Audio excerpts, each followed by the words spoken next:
Hello, friends and neighbors, and welcome to the poem of the day for today, Tuesday, September the 30th, 2025. And last group of episodes that we did, we read through Elizabeth Bishop's Geography 3, that collection, and I mentioned that we were approaching October, and so I might have a couple poems in between, but then we would move into some more spooky things in October. We are going to do that, but I'm going to delay a little bit because there are a couple more Elizabeth Bishop poems I would like to read that are not from Geography 3, and I would like to briefly take a stop by a poet from my ancestors' homeland, Ireland. And if you're thinking of famous poets in Ireland, you're probably thinking of one of two people off of the top of your head. You're either thinking likely of W.B. Yeats or of Seamus Heaney. And I'm referring to Seamus Heaney. So there are two poems of his. He wrote many, many poems. I believe 12 collections of poems. Lived from, 1937 to the early 2000s. I think that's correct.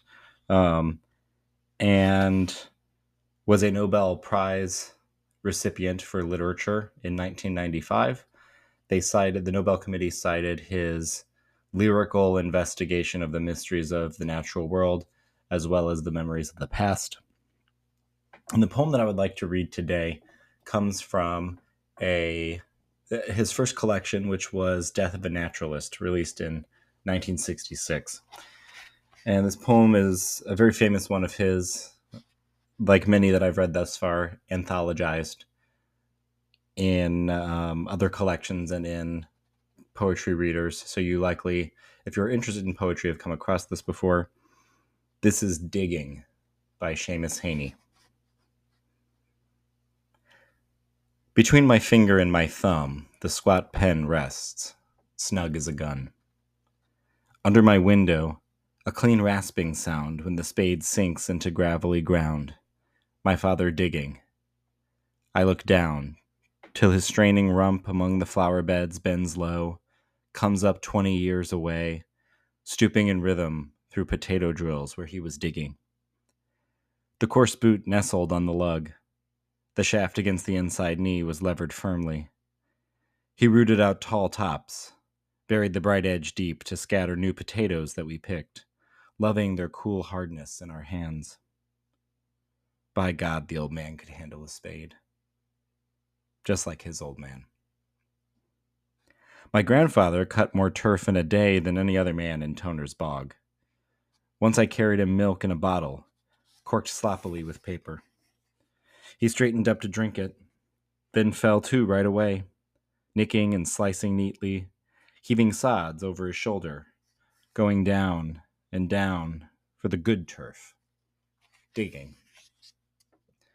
The cold smell of potato mold, the squelch and slap of soggy peat, the curt cuts of an edge, through living roots, awaken in my head. But I've no spade to follow men like them. Between my finger and my thumb, the squat pen rests.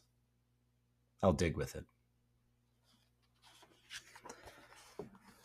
This is a wonderful poem. It has a central conceit to it.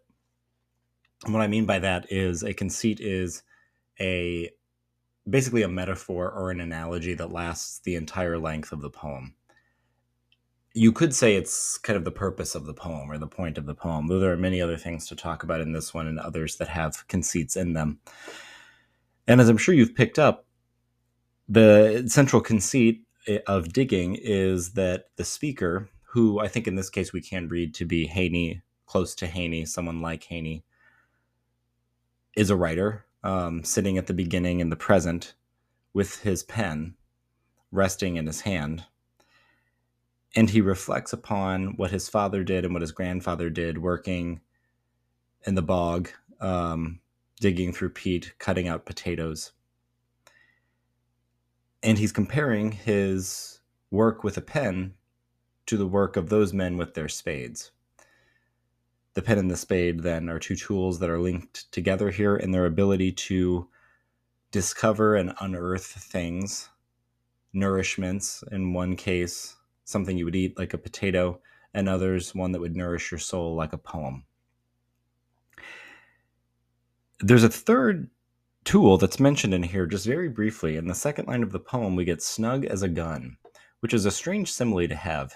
It seems within the second line of the poem to forebode violence. It seems ominous. It seems to foreshadow that perhaps a killing is going to occur here. But what it does is, as you learn throughout the poem, there is no violence in it.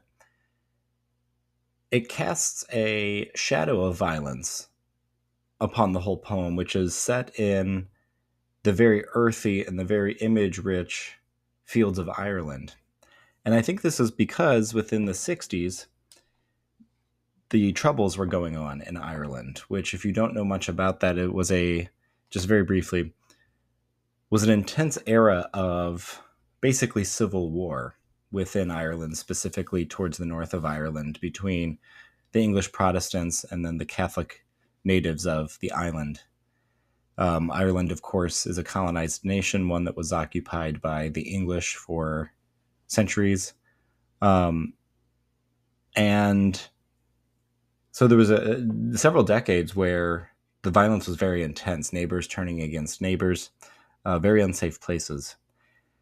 And so we have three tools within this poem. We have the pen, we have the gun, we have the spade. And these are the three things that are available to the speaker. He could take up arms, as many young people did, and potentially lose his life.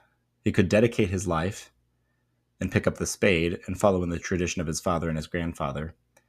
Or he could take up the pen and become a poet, which we know that Seamus Heaney did. The gun never really seems much like an option. It's something that overshadows the poem, but it's not really dealt with much later. And the spade does seem to be in some ways available to him, except that he mentions to us in the fourth to last line, "I have no spade to follow men like them." He, I think within the tone of this poem, has intense admiration and love and dedication to the work that his father and his grandfather have done. He dedicates 4 stanzas of a 7-stanza poem to his recollections of the impressive and intense work and labor-intensive work that his father and his grandfather did. We hear in the 3rd stanza, when we hear the gravelly ground, there's so many wonderful sonic elements to this poem. Alliteration, onomatopoeia, assonance. A gravelly ground is such a wonderful alliteration there. Coming right after rasping sound, gravelly ground.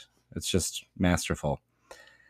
My father digging, I look down. And there's a directionality to the poem, too, of constantly going down into the earth to unearth these things that are buried, that others can't see or can't get to because they lack the discipline, the persistence, the grit, and the hard work. And he sees his father bent over, the straining rump, bent low. And I love this line, coming up 20 years away, which if you read it too quickly or just at a glance, you want to read 20 yards away, as though he goes down almost like a mole, and he goes down digging and then resurfaces far away, but 20 years away. And this is such a nice ellipsis of time wherein the speaker is talking about watching his father do it day in and day out, day after day after day, one day after another, 1 year after another, doing the same sort of toiling that could sound like it could lend itself to the speaker saying something like, "Ugh, I don't want to be like that." But there's such admiration in here. We get this little 2-line stanza, "By God, the man could handle a spade, just like his old man." And that conversational "by God" is very, I think, full of exasperation and admiration. And then when he talks about his grandfather, he talks about, he cut more turf in a day than any other man in Toner's Bog. And we don't need to know necessarily what Toner's Bog is, but just to know that, my grandfather was the king of the hill, right? Nobody was as good as he was at this. And so there's an immense pride that's depicted there. And I think when the poet talks about carrying him a bottle of milk, and that his father would drink this milk, and then his grandfather would drink this milk and very quickly go back to work, nicking and slicing right afterward. Again, such wonderful auditory imagery there.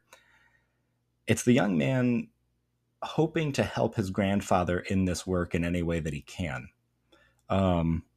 He's too young at the time of the memory, it would seem, to be working out there.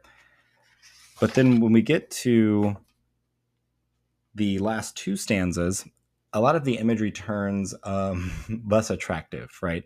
The cold smell of the potato mold. We get the squelch and the slap. There's that onomatopoeia of the soggy peat and the curt cuts of the edge. And it's a complicated sentence in this stanza because all of those things are awaken in his head, it says. So I'm going to read this again. It's a complicated sentence because it's a periodic sentence. It saves the main idea of the sentence for the end of the sentence, and it kind of stacks images and clauses one upon another at the beginning. So at first, you're going to hear the things that will become awakened in his head, just to give you something to listen to here. The cold smell of potato mold, the squelch and slap of soggy peat, the curt cut of an edge, through living roots awaken in my head. And I love this because the living roots image is tied to the potatoes that have to be, the roots that have to be scraped and cut away by the spades. But also, we can think of roots like family roots, a family tree tied into the ground, tied into the soil, located and tethered to the place. And even kind of roots in my head, I think you also might think of like memories, brainstem, neurons firing, kind of these things that are a part of him as an artist and the interior life of himself as an artist, but also the things that tie him to the specific location through a genealogy. And that's something that's represented through the roots of the potatoes that are being sort of cut away. But instead of the roots of his ancestry and the tradition being cut away, he is kind of cutting himself away in the sense of making his own life and making his own destiny, if you will, not following in the footsteps of his father and his grandfather. But it's not as simple as that. It's a little more complicated because we return to this image of the squat pen, and he says, "I'll dig with it. I'll dig with the pen." So what he's saying is, I'm doing the same thing as my father and my grandfather, but in a different way. And I think it's a way of understanding oneself as a younger person who comes to a self-actualization that's different in the specifics and the particulars that their family has always done, but not in a way that has to be rebellious and not in a way that has to be completely severed, right? He doesn't, as Stephen Dedalus has to do at the end of Portrait of the Artist, the wonderful Irish novel, go forth on your own and forge in the smithy of my soul the unnamed consciousness of my race. I really butchered that line, but he has to cut ties from the things that are holding him back. And here there's a cutting of ties, but you don't get a sense that it comes from disdain or from limitation. It comes from an actualization that actually allows the speaker, Heaney in this case, to participate more fully and more wholly in this very spiritual and poetic tradition. By finding the poetry in what his father and his grandfather did, he not only realizes himself as an artist distinct from them, but he also glorifies the efforts and the art of their work at the same time. It's a really beautiful poem, and I think a wonderful tribute to his family. I hope you enjoyed it. There's many places in here that we could linger on.